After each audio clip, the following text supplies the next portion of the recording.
साथियों नमस्कार।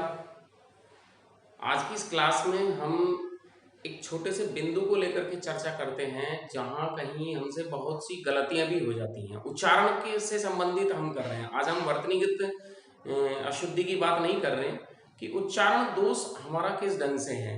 खासकर जब हम स्वर रहित दंत्य स का जब हम उच्चारण करते हैं तो कई बार ऐसी स्थिति होती है, कई बार क्या आमतौर पर जब जब हम बोलते हैं तो उस स्वर रहित दंत्य से पहले ई की ध्वनि का आभास होता है। ऐसा क्यों होता है, क्या वो सही है, क्या गलत है, इसी के बारे में आज हम इस एक छोटी सी क्लास ही हमारी है और उस पर हम चर्चा कर लेते हैं। क्योंकि कई बार बच्चों को बोलते वक्त इस ढंग की गलतियां जब देखी गई हैं तो मन में ये विचार आता है कि उनमें सुधार होना चाहिए। और क्यों, कारण ऐसा कारण क्या है कि उस दंत्य अधूरे दंत्य से पहले ई की ध्वनि निकलती है या हो पाती है, इसका कारण क्या है ये समझे हम। समझिए एक बार उदाहरण के तौर पर ये शब्द लिखा हुआ है क्या, हम उच्चारण करते हैं स्कूल। आप देखिए इसके आगे यदि अगर मैं ये लिख देता हूं, यहां शब्द है ये और इसके आगे ये लिखा, यहां है और इसके आगे हमने ये लिख दिया।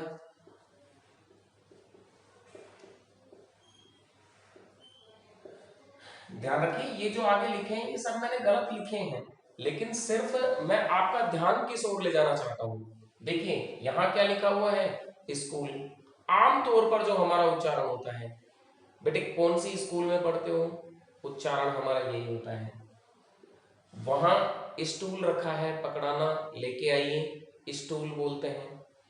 अब देखिए आपने बोला कौन से स्कूल में पढ़ते हो, यहां क्या लिखा है, स्कूल लिखा है, यहां भी स्टूल लिखा, यहां भी स्टूल। स्नातक, स्नातक। याद रखिए दिखने से हमें पता लग रहा है कि ये अशुद्ध है, ये गलत है, लेकिन मैं आपका ध्यान लेके जाना चाहता हूं आपके उच्चारण की ओर।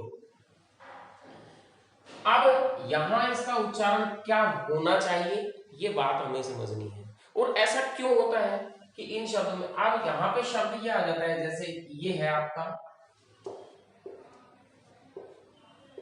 आप इसका उच्चारण ये बिल्कुल नहीं करते हैं, इन दोनों के उच्चारण में अंतर दिखेगा आपको।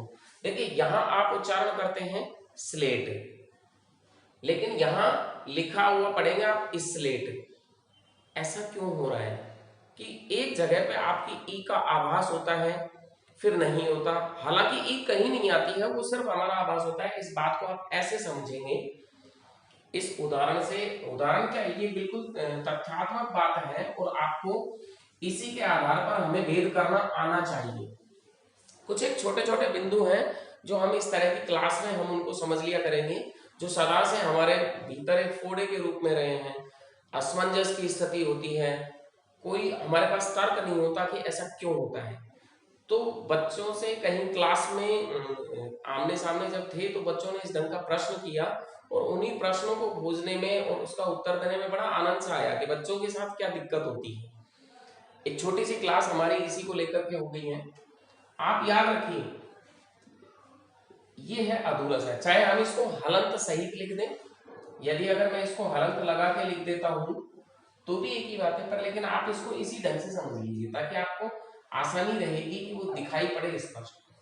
यदि इस आधे सह के बाद कैसे लेकर मैं तक, कैसे लेकर मैं तक, टोटल कितने होते हैं ये 25, कैसे लेकर ये मैं तक क्या है 25, जो कि आपके स्पर्शी व्यंजन हैं। यदि आधे सह के बाद कैसे लेकर मैं तक, कैसे मैं तक 25 में से कोई भी यदि अगर आता है तो यह दोष प्राय हमारे उच्चारण में आ जाता है, ई का उच्चारण का दोष। तो ये जो ई का उच्चारण दोष है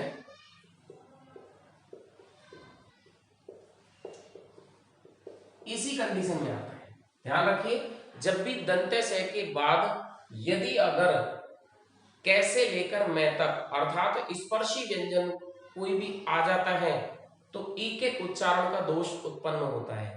लेकिन यदि अगर इस आधे से के बाद यदि कोई हमारा अंतस्थ व्यंजन आता है तो इस तरह का दोष उत्पन्न नहीं होता। य, र, ल, व। फिर इस स्थिति में ई का दोष उत्पन्न नहीं। समझिए कैसे। जब भी कभी आधे से के बाद या लेवे में से कोई चीज आएगी तो ई के उच्चारण का दोष नहीं आएगा। जैसे यहां शब्द क्या लिखा हुआ है, स्वेद, इसको हम स्वेद नहीं पढ़ते। यहां शब्द क्या लिखा है, स्लेट, इसको हम स्लेट नहीं पढ़ते। यहां शब्द क्या लिखा है, शाही, यहां शब्द क्या है, शाही, हम इसको स्याही नहीं पढ़ते। तो ये बात हमारी तय हो जाती है कि जब भी कभी इस अधूरे दंते से के सामने यदि अगर अंतस्थ व्यंजन आ जाते हैं, मतलब यर ल व अगर आते हैं तो ई जैसा दोष नहीं आता है। और यदि अगर इस दंते से के बाद, अधूरे दंते से के बाद कैसे लेकर मैं तक यदि कोई भी शब्द आएंगे, कोई भी वर्ण, कोई भी व्यंजन, स्पर्शी व्यंजन अगर आएगा तो इस तरह का दोष उत्पन्न होगा। जैसे स्नान, अब आप देखिए इसका उच्चारण आप क्या करते हैं, इस ढंग का कर जाते हैं, स्नान। हाँ भाई, स्नान हो गया। यहां शब्द क्या है, स्कूटर। अब इसका उच्चारण हम ये कर जाते हैं, स्कूटर, कोई भेद ही नहीं होता। यहां भी हम स्कूटर बोल रहे हैं और यहां भी स्कूटर बोल रहे हैं। यहां भी हमने स्नान कहा, यहां भी स्नान कहा। यहां पे हम बोलते हैं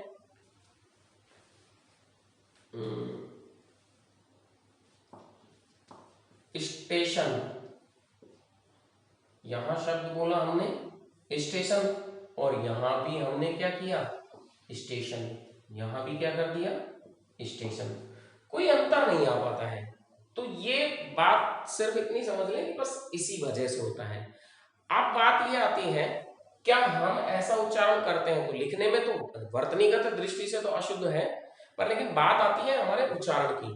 तो उच्चारण के लिए आप समझ लीजिए कि इससे पहले भी ये भी कोई नियम हमारा फेल हो जाता है फिर बाद में अंत में जाके, जबकि हमें उच्चारण की गहरी समझ हो, हमारे उच्चारण यदि अगर अच्छे होंगे तो हमसे ये इस तरह की भूल नहीं होगी। होता क्या है कि आप यदि अगर जिस ढंग से यहां उच्चारण कर रहे थे ऐसा ही आपको यहां भी करना चाहिए। जैसे प्रेशर कुकर होता है और उसमें जब प्रेशर बन जाता है तो उसकी सीटी जहां से आरंभ होती है, बिल्कुल उसी तरह से आप इनका उच्चारण करके देखिए।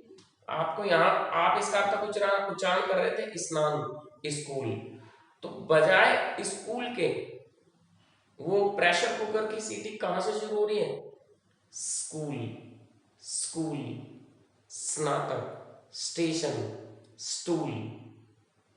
आपकी शुरुआत जो होगी वो इस ढंग से होगी। वहां ई का उच्चारण कहीं नहीं आता है, सिर्फ हमारे बोलने का फर्क हो जाता है, हमारे बोलने का अंतर है, नहीं ऐसा कहीं कुछ भी नहीं है ये नियम। अब बात ये तर्क जरूर है कि ऐसा होता क्यों है, तो ऐसा इन वर्णों की वजह से होता है।